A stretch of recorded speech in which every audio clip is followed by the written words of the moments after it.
Today, I want to help you figure out whether your unique business can actually afford to scale and increase your Meta ad spend.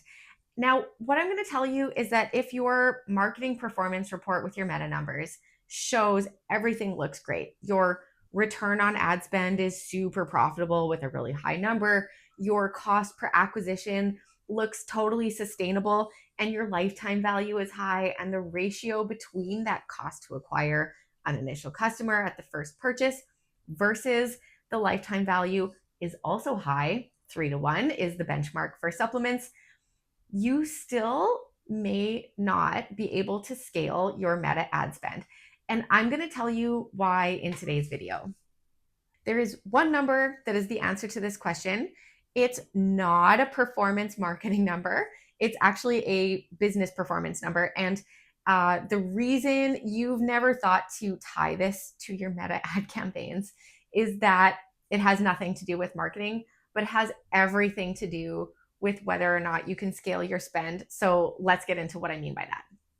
By the way, this is the third video in a series where I'm really getting deep into your Meta ad campaigns specifically.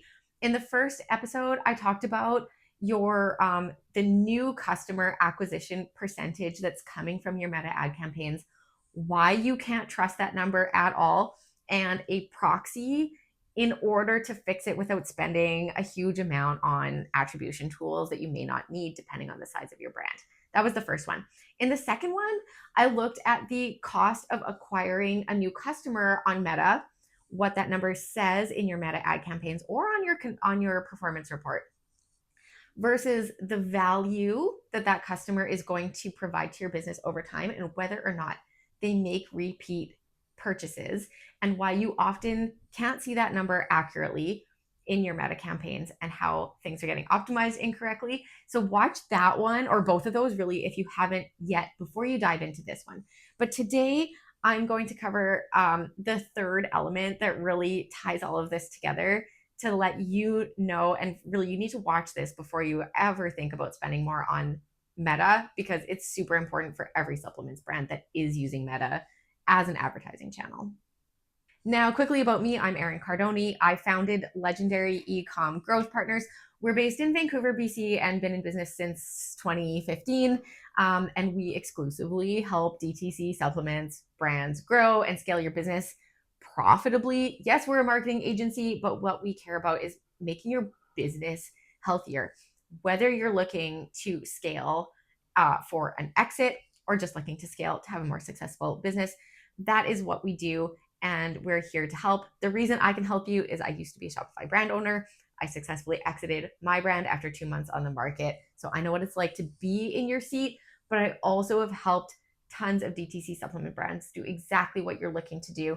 So what I'm talking about is not just theory, it's from real on the ground work that we've done to help supplement brands like yours be more successful. Here's a number that should make you and your agency or your in-house marketing team, doesn't matter, uncomfortable. And it's ROAS, which you've heard before. That's return on ad spend. Loosely, it's the return on investment for your advertising. And we're talking specifically about Meta right now, okay? And even, like I said in my first video, new customer return on ad spend. You shouldn't trust that number because it's not real. All it is revenue that you received divided by the cost to acquire that revenue. And even if that's for new customers and we're talking about growing, yes, great. But it doesn't account for the cost of running your business, right? Your fulfillment costs, your shipping, your R&D, your warehousing or rent, and your payroll, and all the other costs that you have to deal with for running your supplements brand. So as the owner or founder of your own brand, the number that you have to care about is not your gross margin, it's your contribution margin. And you need to compare that against the ROAS that you're seeing in your performance report. Now, the contribution margin is not the same as gross margin. So what you're going to do is you're going to take your revenue, say this past year or last month, and you're going to subtract your cost of goods, the discounts that you gave on any purchases that were made on your Shopify site or whatever platform you're using, as well as your shipping costs, payment processing fees, handling and fulfillment, and your total ad spend.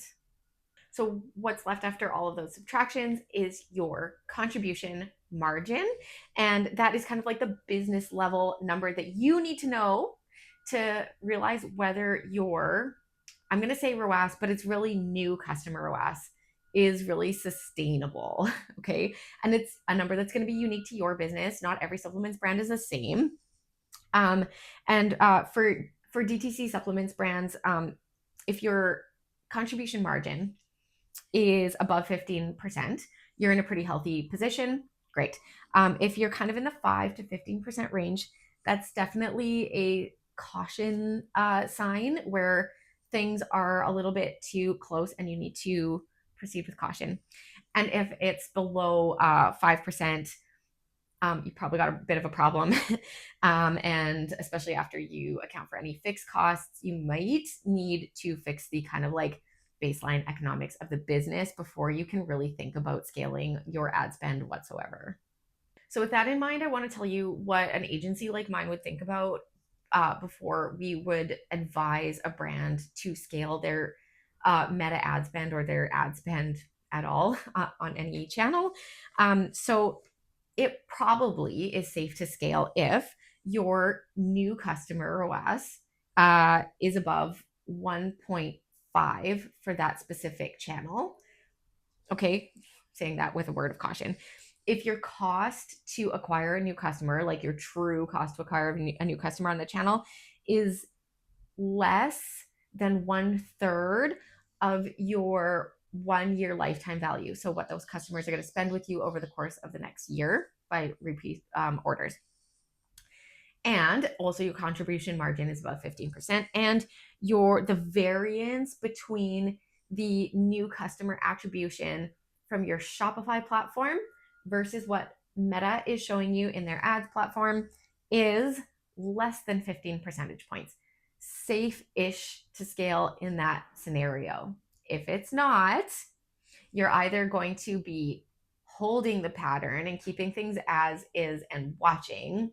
And in some cases, if things are looking pretty dicey with those numbers, you're going to want to implement some specific fixes pretty quickly before you spend any extra dollars on any marketing channels.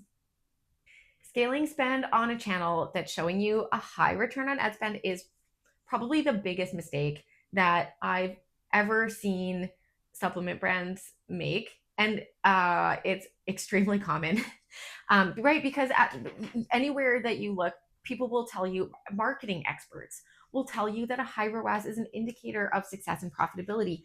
But what I'm here to tell you is that it's really not. So you need to stop looking at that number and use some of the tools that I've developed for you, because they're really going to give you a much clearer sense of where your business can grow and what your actual economic reality looks like from a marketing perspective. You really can't trust the platform numbers. They're inaccurate, and they're not telling you what you really need to see in order to allocate your funds the right way to help you grow. When you do scale spend, when those kind of ground level economics are not super strong, that contribution margin that I talked about is actually pretty thin. You're going to be exacerbating a small problem that exists now into an even larger problem. And that is a scenario where brands can really go under relatively quickly. So we don't want that to happen. So I want you to take a look at the scorecard that I built for you.